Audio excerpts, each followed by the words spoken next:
প্রভাত সময়ে শচীরাঙিনার মাঝে গৌরচাঁদ নাচিয়া বেড়ায় রে। জাগনি গো শচী মাতা গৌরাইল প্রেম গাথা, জাগনি গো শচী মাতা, গ্রাগনি গো শচী মাতা গৌরাইল প্রেম গাথা, জাগনি গো শচী মাতা গৌরাইল প্রেম গাথা, ঘরে ঘরে হরির নাম বিলায় রে। বাড়ির নাম সুখনীর, বাড়ির মালিক অতীনবাবু এখন বেরুচ্ছেন মর্নিং ওয়াকে।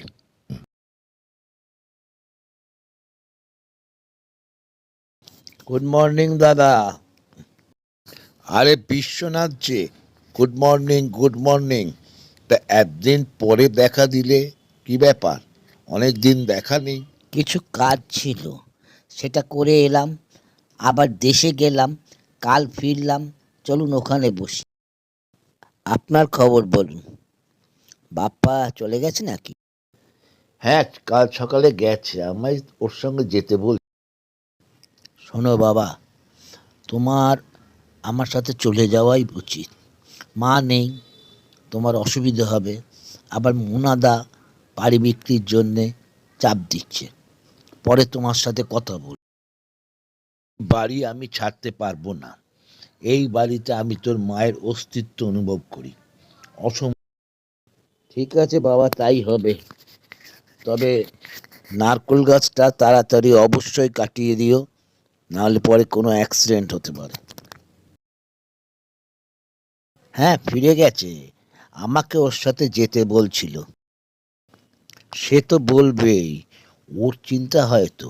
তাছাড়া ভক্তি চলে যাওয়ার পর আপনি একা হয়ে গেছেন, নিজে কোনো দিন কিছু করেননি। এই ব্যাপার বাপ্পার চিন্তা হওয়া খুবই স্বাভাবিক। আর বৌদি নেই বলে আপনার বাগানের যত্ন একবারই হয় না। নারকেল গাছটায় উই ধরেছে, ওটা কেটে ফেলতে হবে, না হলে বড় ধরনের দুর্ঘটনা ঘটে যাবে।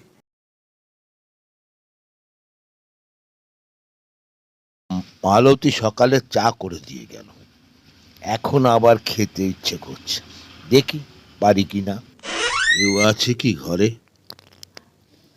এসব কি হচ্ছে? কেউই বিশ্বাস করে না এগুলো, বাপ্পাও করে না। খাবারের বাদিকে চায়ের সরঞ্জাম আছে। অতীন্দ্র আছেন নাকি? কে এলো আবার? চা। বিশ্বনাথ, হ্যাঁ বলো, কি খবর? ওই নারকেল গাছ কাটার ব্যাপারে কিছু কথা হলো নাকি? হ্যাঁ, দুদিন পর কাটবে বলেছে। ও, সেটাই জিজ্ঞেস করতে এসেছিলাম। তা বাড়িতে কেউ এসেছে নাকি? না না, কেউ আসেনি। কে আর আসবে? ও, আপনি যখন এলেন মনে হলো গেটে কেউ দাঁড়িয়ে আছে। ঠিক আছে, চলি। কাকে বোঝাবো? কেউ বিশ্বাস করবে না। এত ভুল করলাম, পরিষ্কার দেখলাম গেটের কাছে এক ভদ্র মহিলা দাঁড়িয়ে আছে, অন্ধকার চিনতে পারলাম না। অতীন্দার বাড়িটা পাকাতেই হবে। ছেলেটা রাজি, অতীন্দা মোটেই রাজি না।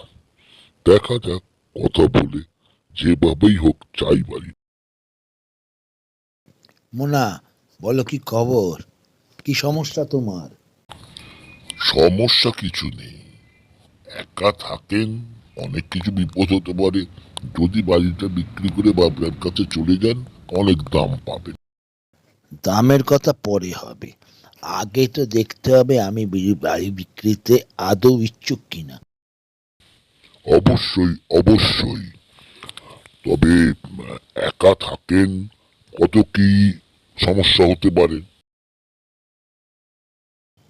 সেটা তোমার দেখার কথা নয় মোনা। সমস্যা কিছু হলে আমি বাপ্পাকে জানাবো। বাড়ি বিক্রি এখন করব না, তুমি এখন এসো। ঠিক আছে, আমি বলে গেলাম, আমার কর্তব্য আমি বলি। ভদ্রভাবে কথা বললে কেউ শুনবে না। সোজা আঙুলে কিছু হবে না, আঙুল বেঁকাতে হবে।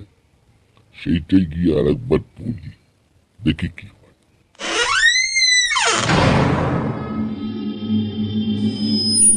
হে ভগবান, এ কি দেখলাম? আর এখানে থাকা ঠিক হবে না। ওরে বাপে বাপ, স্পষ্ট দেখলাম বৌদি দাঁড়িয়ে আছে গেটে। খুবই দোটানার মধ্যে আছি। আমি চলে গেলে বাপ্পার সুবিধে হয়, আবার মোনাও চাপ দিচ্ছে, কিন্তু নীলিমার অস্তিত্ব আমি অনুভব করতে পারি, যদিও সেইকে বিশ্বাস করে না কেউ। মনে হচ্ছে চলে যাওয়াই ভালো। কি করি বুঝতে পারছি না।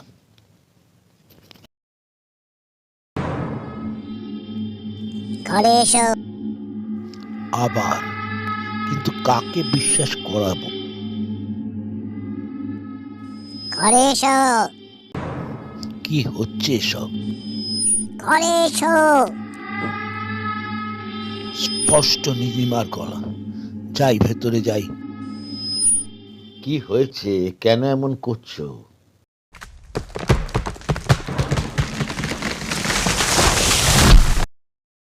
কিসের আওয়াজ হলো? নারকেল গাছটা পড়ে গেছে। যেখানে বসছিলাম ঠিক সেখানেই পড়েছে। সাক্ষাৎ মৃত্যুর থেকে বেঁচেছি।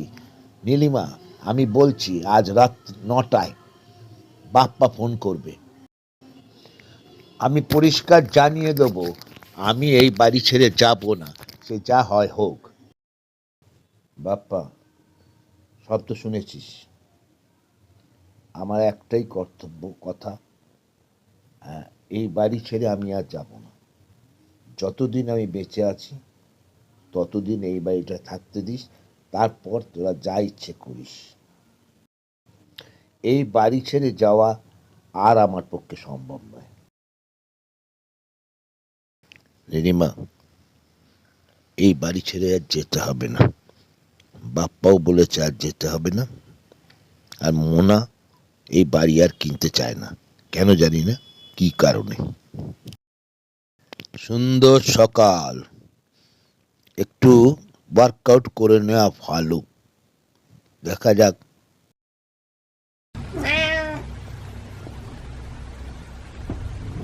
এই, তুই কে রে? বাবা, খুব ফুর্তি।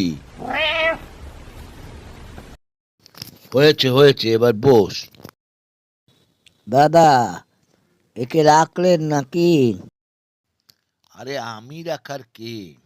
ও যদি থাকে তো থাকবে। সব শুনেছ তো, আমি এখানেই থাকছি, আর কোনো চিন্তা নেই। এসো আমরা গল্প করি। ও যেরাম নাচন কোদন করছে করুক। হ্যাঁ দাদা, সেই ভালো।